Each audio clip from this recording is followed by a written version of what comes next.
Hello, meus amigos, eu sou o Dodge Canadian, and welcome back to the QB Huddle Sesh. Where I do just talk about football news and just my opinion on it the best I can. But we have to start this episode with some unfortunate news.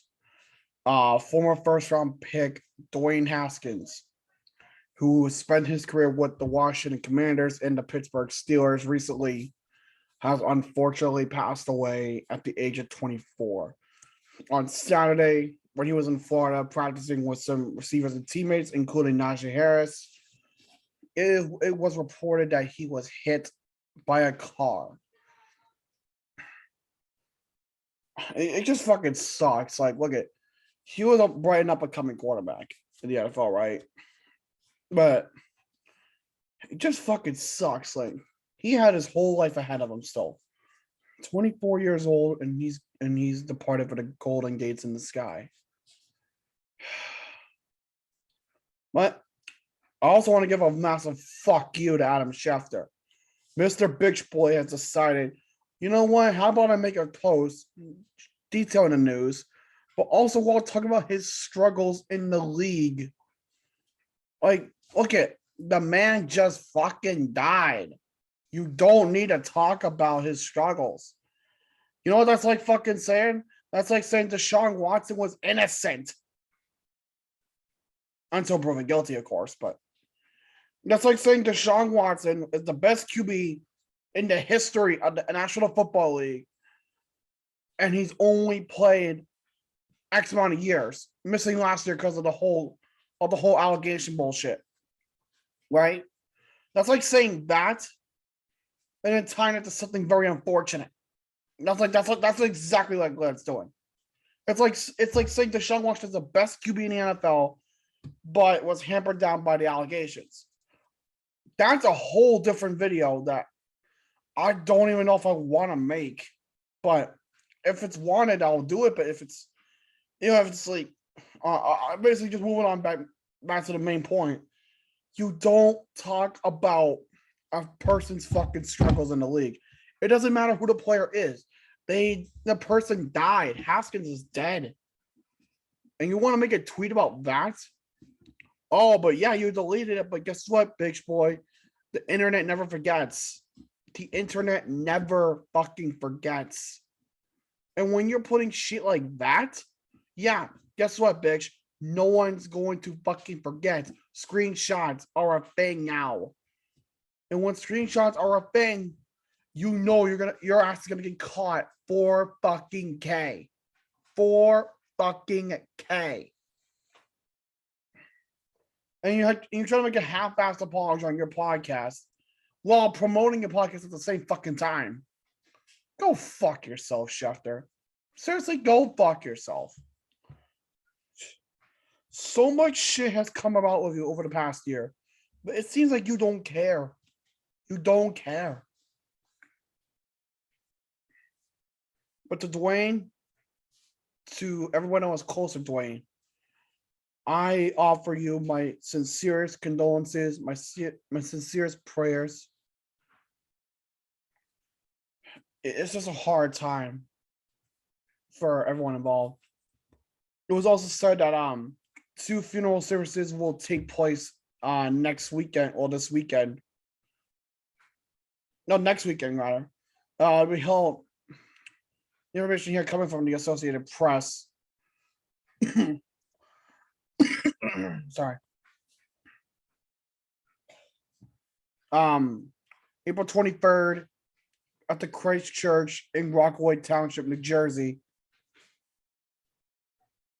is where funeral service number 1 for Dwayne Haskins will be.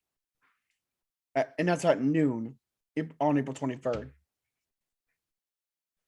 On the next day, services will occur at the Bullis School in Potomac, Maryland. The time on that, it was not given on the article. But just reading off some of the statements, though. And this is from Brian Haskins. I don't know what the I don't know, the relation could be wife, could be mother. I don't know what the relation is. I'm sorry. But this is for Dwayne Haskins, who says, and I quote, I would like to express my sincerest gratitude to every loving soul who has supported our family during this arduous time of loss.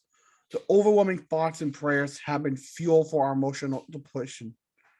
All of your blessings have been greatly valued and appreciated.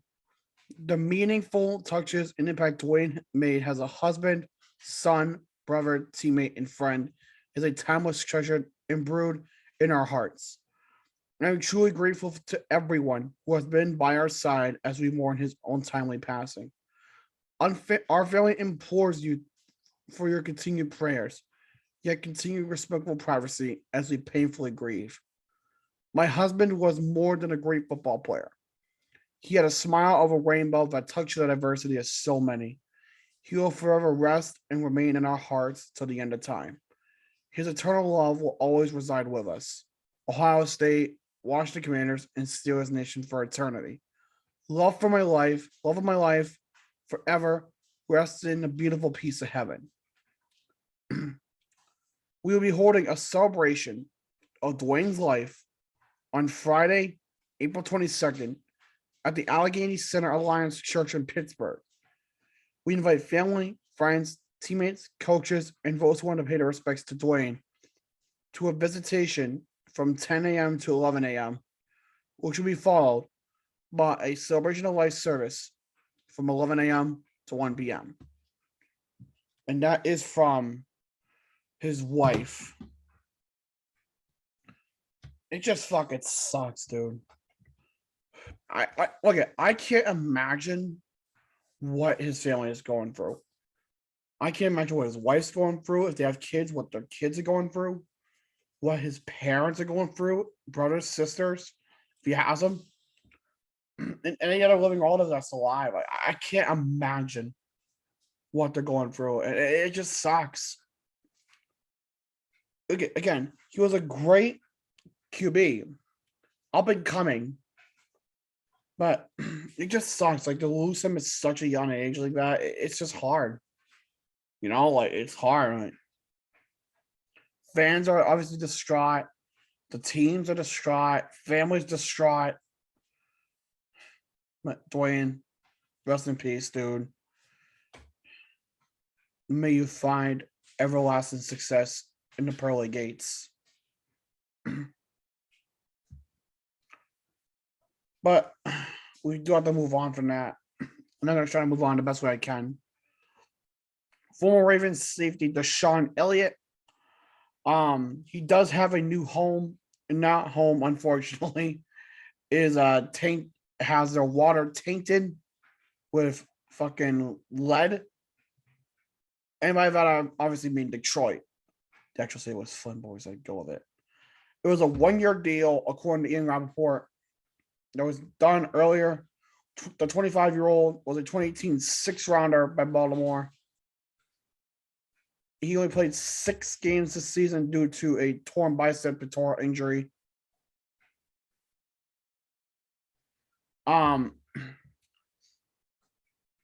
But what it is, though, hey, man, they got someone good. Stefan Gilmore has decided to make a little bit of a visit to Indianapolis today. The free agent cornerback who played for both the Patriots and the Panthers have basically he visited Indy. He's still looking for a home. We don't know where he's going yet. We don't know who's going to pay him. But it's only a matter of time and only a wait and see at this point with him. Baker Mayfield went on to a show earlier today. By the way, it's Wednesday night at the time of this recording. He went to a show and he said, and this is the quote that he said, I feel disrespected 100% because I was told one thing and they completely did another. That's why I'm in the middle. That's what I'm in the middle of right now. I got my taste of it because I've had 4 different head coaches in 4 years, a bunch of different coordinators. Talk about highs, they always come back. They always come back. but I've had great times my rookie year. I didn't start in the beginning. I came in and got to have fun in the back half of the year. 2019 sucked. 2020 was great. Made the playoffs. 2021 was miserable. Okay. I will say on that though, fucking Baker deserves better. Like, look at, he's only been in the league for 4 years. No, 5 years. He's had 18, 19, 20. No, 4 years. Sorry. This is his 5th year coming up. He had his 5th year picked up, I believe, at the beginning of last season. So, my question is, who's going to make the move to acquire Baker Mayfield? And is there going to be some salary issues that prevent him? Because that's been the main premise around that was the salary was a little iffy. But I really do feel that that could change because Baker's a good talent.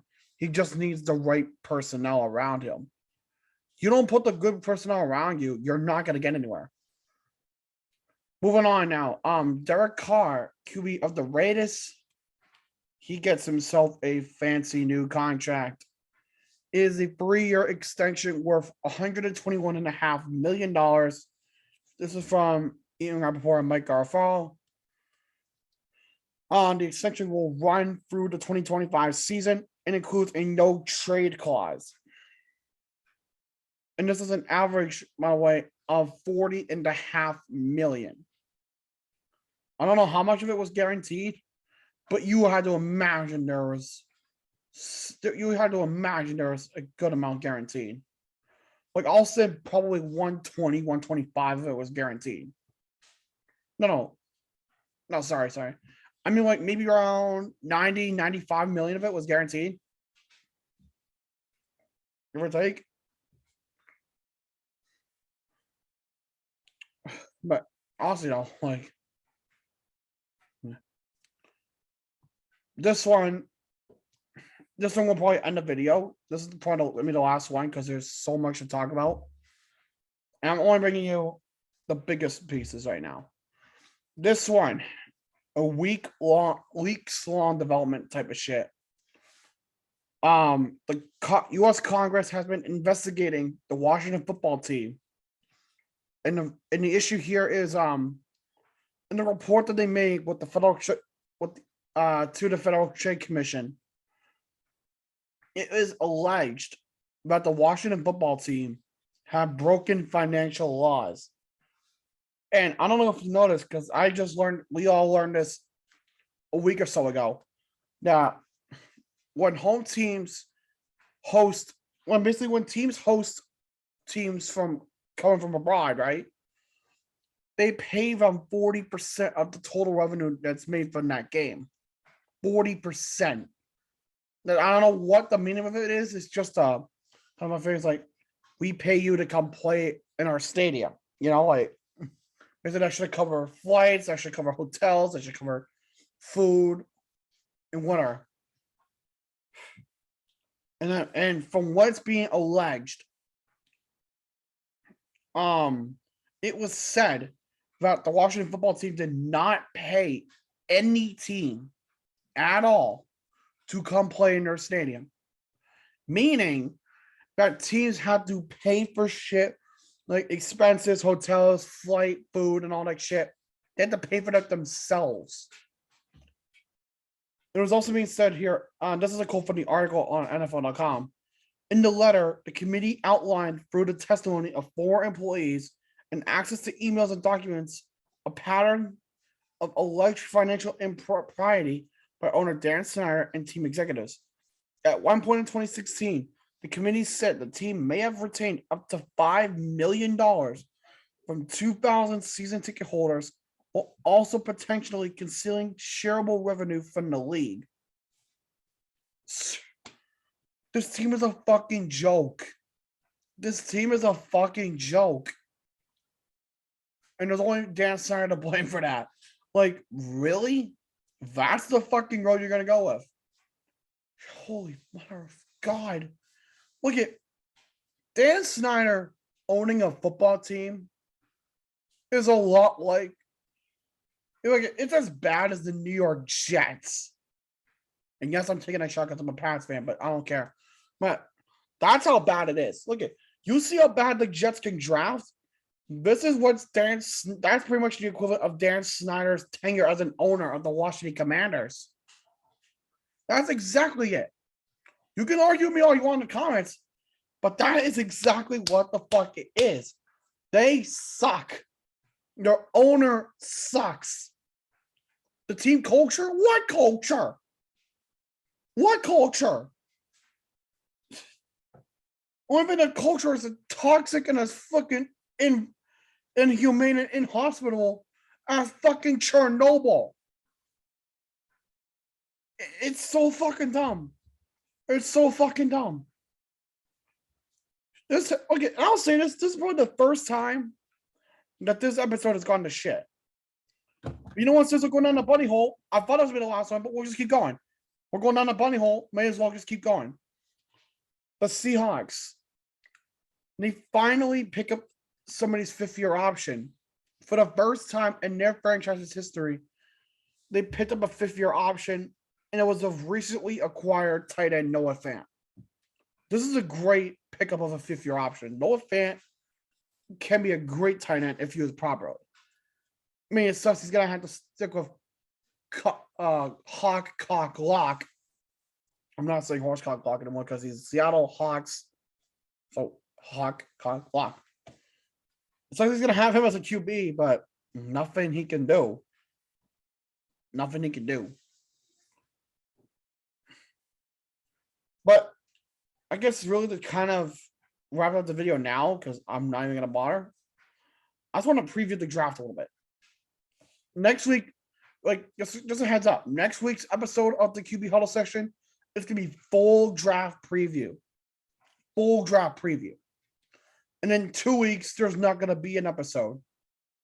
Or if there is, it's going to be kind of a continuation from that. Which I'm guessing that's the route I'll probably be heading. And given I could get it sorted with Urinating Tree and 5 Points Vids, I'll probably be joining them on a dumpster fire for the NFL draft. But we'll see if that even comes to fruition. If not, then I'll do a stream on here. But like, touching on the draft, this is gonna be a weird draft. And I'll say it, like because I'm not like a really big draft guy, but when it comes to football, that's probably the biggest draft in North American sports. No fucking gap. This is a draft that's getting everybody's attention because this is a draft that doesn't have any notable QBs going in the early first round. Like we've had in recent years, like 2018, Baker Mayfield, Josh Allen, Josh Rosen, Sam Darnold. That was 2018. 2019 was Kyler Murray. A couple other guys. 2020 was Trevor Lawrence. No, 2021 was Trevor Lawrence. 2020 was Joe Burrow. Sorry. 2021, Trevor Lawrence, Zach Wilson, Trey Lance, Mac Jones, Justin Fields. This is that type of draft right here. A draft where no QBs are slated to go in the top 10 the first round. There may be one in the late first round, but I doubt it. If anything, I feel like that QB goes second round. And that's Kenny Pitts from Pitt. But even then, it's still a little bit of a road. But as I say, because I want to save the big bulk of the draft stuff for next week. I'm basically just to keep it short. This is gonna be a weird draft. I don't know how the hell it's gonna go, but expect some moves. There's gonna be moves. There's gonna be moves, and there's going to probably be some carnage. But I can't predict the future, so we'll just have to wait and see. But till then, thank you guys for watching. I hope you guys did enjoy. If you did, leave that like. Make sure that I know that you liked it. If you have not done so already, subscribe and join the Illogical Nation. It would mean a lot to me. But until next week, well, until tomorrow for baseball. Until then, je sais le logique canadienne. Bonne nuit et au revoir.